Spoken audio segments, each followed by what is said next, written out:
Hey folks, it's Simon once again. Welcome back to another review. And this is of a 1989, a little bit of sci-fi, but more of a horror film called Endless Descent. It's also known as The Rift. Now, of course, this was made among the many other 1989 underwater horror movies. Not even just horror, but pretty much everyone heard that James Cameron was coming out with The Abyss out in the summer. Big blockbuster release. And they thought, well, James Cameron, the last film he did was Aliens, so they thought it was going to be like that. Let's capitalize on it. And of course, The Abyss was more E.T. than Aliens. But the films that came out, DeepStar Six, which I have reviewed, it's still on my channel. I like DeepStar Six. Leviathan, of course, which you can see back there, which is my favorite of the bunch. And I've done multiple reviews. One a 15-minute review and another which was like over an hour long. But hey, it's one of my favorite films of all time, so it made sense. There was also The Evil Below, which I have ranted on, is still on my channel, and Lords of the Deep, which I believe is still on my channel. I enjoyed The Abyss, but this film I would put in the middle.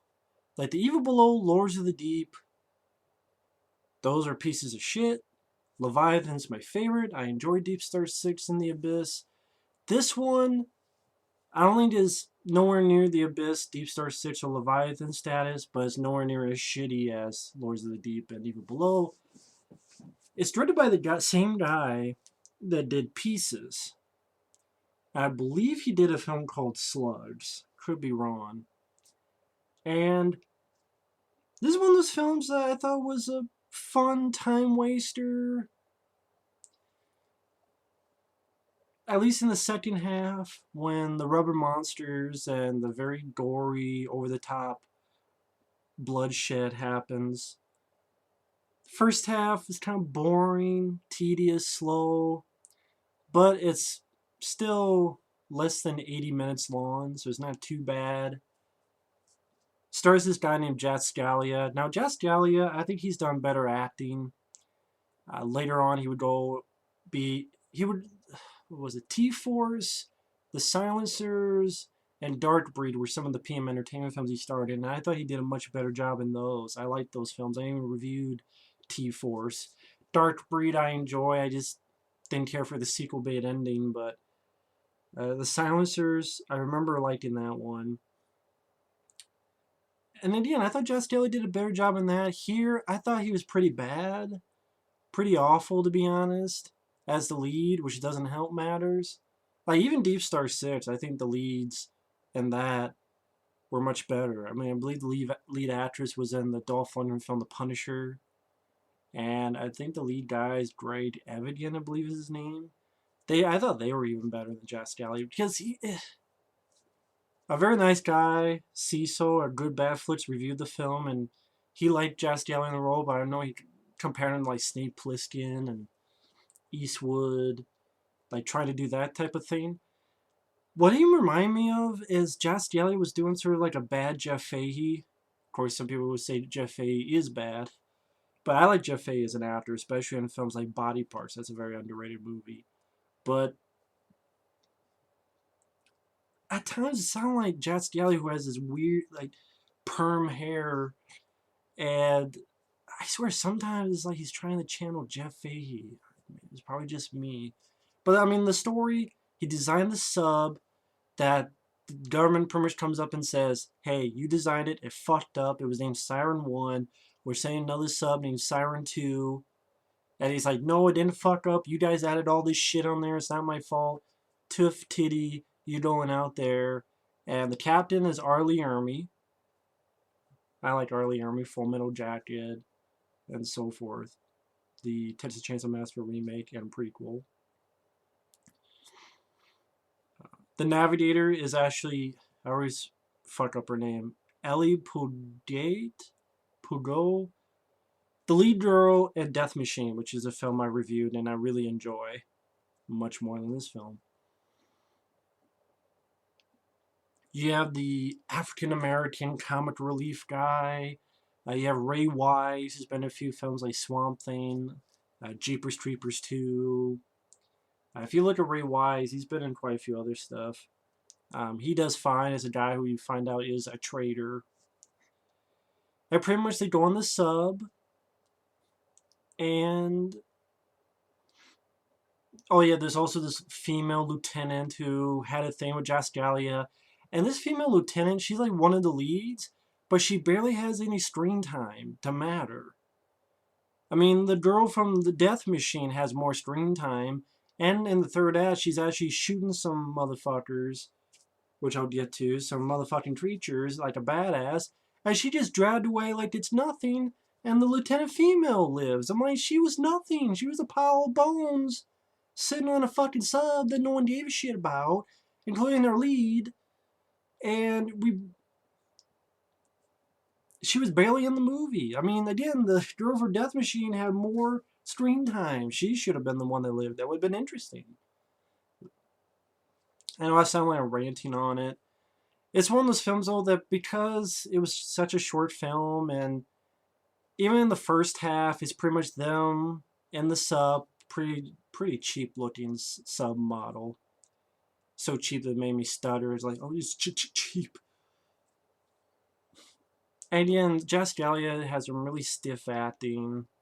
It's like he's trying to compete with the Doors, to see who's more alive. But it was nice to see Arlie Ermey and Ray Wise and the girl from Death Machine, which she did after this. And I don't know who the guy. I believe the guy who's the African American comic relief. I believe he's the guy that Steve Zissou beats the shit out of at the beginning of Out for Justice. I could be wrong, but I think the guy who gets fucked up and thrown through the windshield. Oh, fuck you. Steve Zissou just throws his ass right into the windshield at the beginning. I believe that's the same guy. I could be wrong, though. And pretty much in the first half, they go in. This one guy goes out. There's a bunch of seaweed weeds.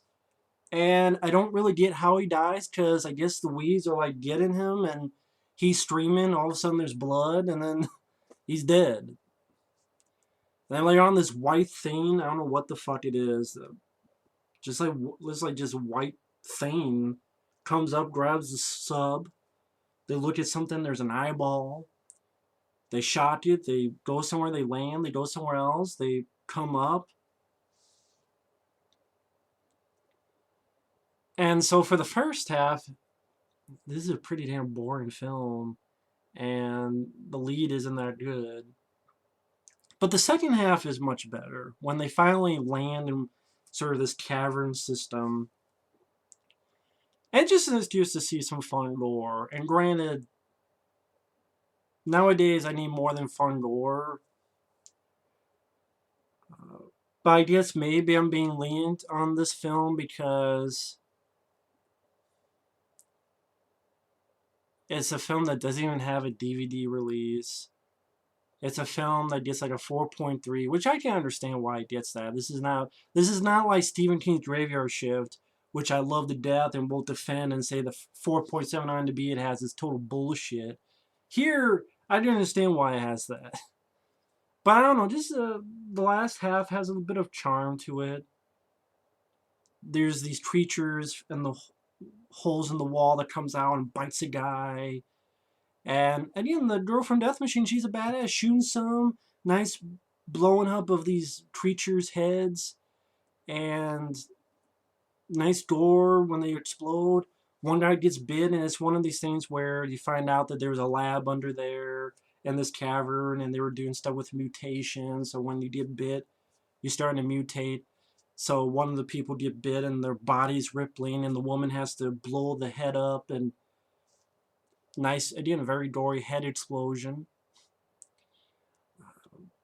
Again, they find a lab. Back on the sub, these vines and this fluid are puking on people, and they're getting fucked up and infected. Over there, one gets dragged down by the creature, and there's more mutations. They go searching for the I believe the character's name's Anna, the girl from Death Machine. Her character's name's Anna. And yeah, she's shooting, kicking ass. Oh, I'll send you flares so you guys can find me. Shoots, blows up some creatures. I'm like, okay, some nice fun gore and you know, they look through this huge cavern, and then again, she's being told bad. She just dragged away. Uh, there is some nice effects where the people looking for her, but it's too late. They find these eggs with these sort of mutated fetus, and it opens up. And I thought the effect of the fetus type creature was actually pretty good, pretty decent effect. Then the Black Comic Relief guy, he's becomes an idiot. There's this starfish, not starfish, but this, I don't know what the hell you call it, comes from the wall, gigantic thing, tentacle comes out. And of course he goes, oh, get some, get some. And it's not supposed to make you laugh, but it does. Grabs the guy, he's like, oh shit, and gets gobbled up. Not even any up close, almost sort of anticlimactic for the character. You just get dragged up. It's like, imagine a wide shot and the thing grabs him, picks him up, and it's like, okay, I guess he's dead.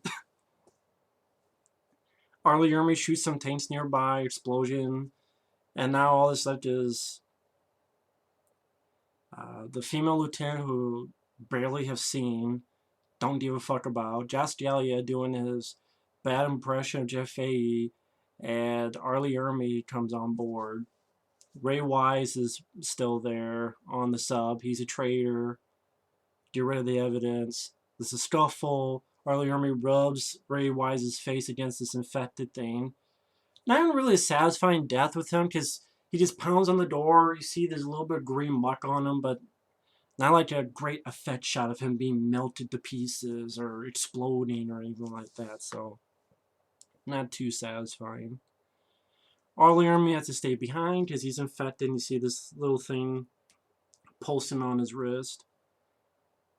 And pretty much Jaskalia and the female lieutenant escape on the sub. Ermey blows the sub he's in up so that no one can get out. And plus he's going to die anyway. And pretty much the movie ends. So honestly, I don't know why this is not a rant the more I think about it. I guess this is a point of me being lenient on the film. Because, by all rights and purposes, it should be a rant. Because I think The Abyss, of course, is much better. Leviathan is a much better film. Better cast, better effects, better production design, better music. Better in everything. Same with DeepStar Six. I mean, that has, to me, a better cast. It looks, look-wise, more money put into it. And even better effects. Yes, DeepStar Six has a bit better effects on his creature than even these creatures. But, I don't know, the last half of the film, I had some fun... Oh, here's some rubber monsters coming out, and gory explosions, and once in a while some decent effects, some not so great, but still a certain charm to it. And maybe that's part of it as well, is I do miss films like this being made, even if they're not the most successful, where we're not, no CGI, no nothing like that. Even if we don't have the best of budget, we don't use a model, we don't use this and that. And I probably would have liked it a lot more if we had a better lead as well. I think Jastalia, he's done better later on. It's just here, again, he was just very stiff in his acting. So yeah, I mean, the more I think about it, this should be a rant, but it just did make me mad. I think that's the thing. When it's a rant, it didn't make me mad. Again, maybe it's because, oh cool, I like Ermey. I like Ray Wise. I like I can't pronounce her name, the girl from Death Machine. And the second half, hey, some fun over-the-top gore. I mean, the guy who did Sludge, which has some fun gore. Which, in a way, I think of Sludge the same way as this. It's kind of fun, charm, in its gory ways, and pieces I laugh at. I think it's funny. It's not meant to be funny, but it's kind of funny. Like Don't Go in the Woods, funny, or Silent Night, Deadly Night 2, funny. And that's how I think of pieces. I think it's, again, I don't know, but I don't know, the second half, I got some charm fun out of it.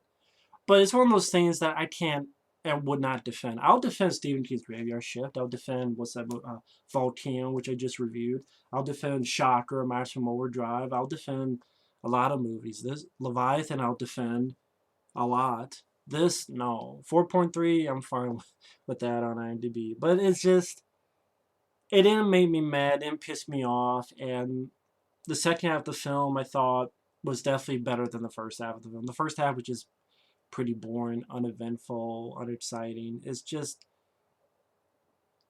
remember how certain people look back in the old days of some of these 50s or monster movies and they get some charm out of it, even though it's not that great? I think that's how I feel about Endless Descent. It's not that great of a movie, but it has a certain sense of charm that it made me smirk a bit. But yeah, there's a lot of bad stuff in it, but you know, yeah, a little bit of charm. And I mean, again, I've seen a lot worse movies that get DVD releases, so why not give it Endless Descent? Why not? Or The Rift, whatever you want to call it. Again, just look it up. You find Good Bad Flicks, his review, which has total footage from the film. Or look up clips on YouTube to see the monsters and gore, which is the best parts of the movie.